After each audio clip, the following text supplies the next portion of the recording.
Everyone is talking about CBD and THC, which are two important chemicals found in marijuana. With marijuana legalization becoming mainstream, what is the actual difference between CBD and THC? Inside you right now, there's a biological pathway at work called the endocannabinoid system that helps regulate your mood, appetite, memory, and pain sensation. THC and CBD, though, hijack this system. This is the chemical structure of THC, also known as tetrahydrocannabinol if you are feeling fancy.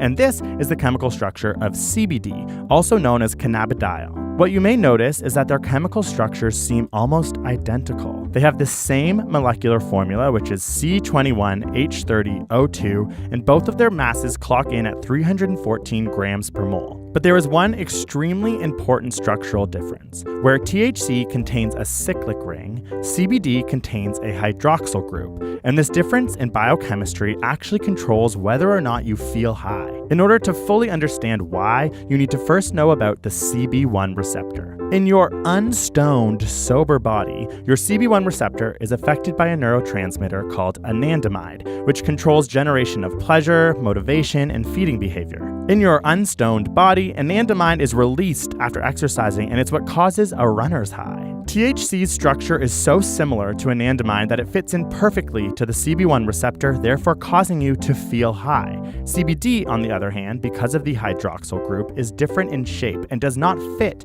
into the CB1 receptor, therefore it doesn't make you feel high. But CBD does bind to other receptors in your cannabinoid system, affecting you in other ways. A lot of excitement came around a 2011 study where a few dozen people with social anxiety disorder were asked to speak in front of a large audience. Some were given CBD, some were given a placebo. Those who were given CBD reported significantly less anxiety. There are also many animal studies showing CBD's anti-anxiety and anti-inflammatory properties, which can explain why some people say it helps with their anxiety and with chronic pain. Research is also discovering that THC can actually aggravate psychotic symptoms, while CBD, on the other hand, may help with psychosis. So what happens when you consume them at the same time? One study found that due to CBD's biochemical shape, it can actually bind to the CB1 receptor and turn it off in a binding pattern known to biologists as allosteric inhibition. This means that CBD actually makes the THC unable to bind as well, and therefore decreases how high you feel.